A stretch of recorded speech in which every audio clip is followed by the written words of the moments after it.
Evaluate double integral r dr d theta upon root of a square plus r square over one loop of lemniscate given by the equation r square equals a square cos 2 theta. We have this is the general figure for the lemniscate given by this equation.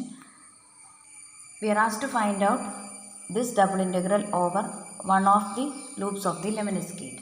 We have, when you draw the radial line starting from origin, this radial line touches the required region initially at r equals 0 and it leaves the required region, that is it leaves the loop of the lemniscate at r equals a times root of cos 2 theta.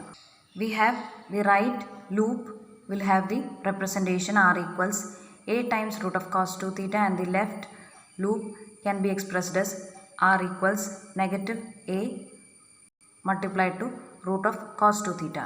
In general, we have lemniscate has this equation. Now we have this radial line will have to rotate itself from theta equals minus pi by 4 to theta equals positive pi by 4 in order to trace one of the loop of lemniscate. That is, when you consider this as the radial line, it has to rotate itself from this position which is theta equals negative pi by 4 to this position which is theta equals positive pi by 4. Therefore, range of variation of r will be from 0 to a times root of cos 2 theta and range of variation of theta will be from negative pi by 4 to positive pi by 4.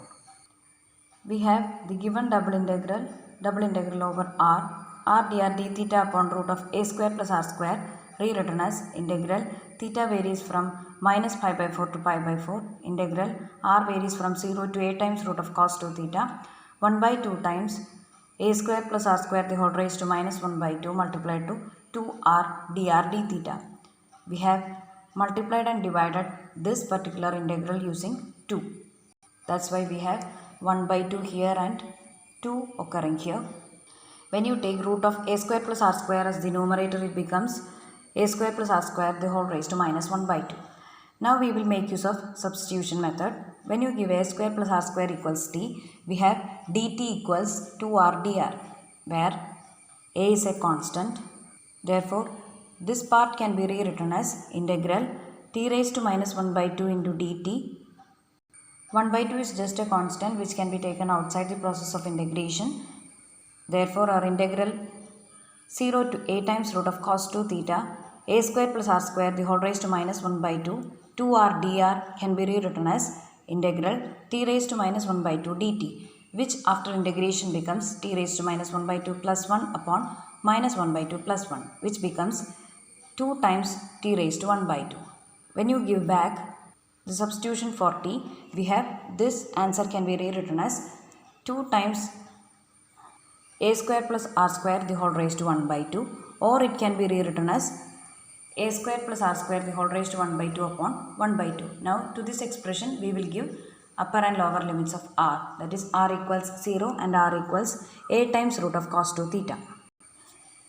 These two values get cancelled and after upper and lower limits are applied, we obtain this expression.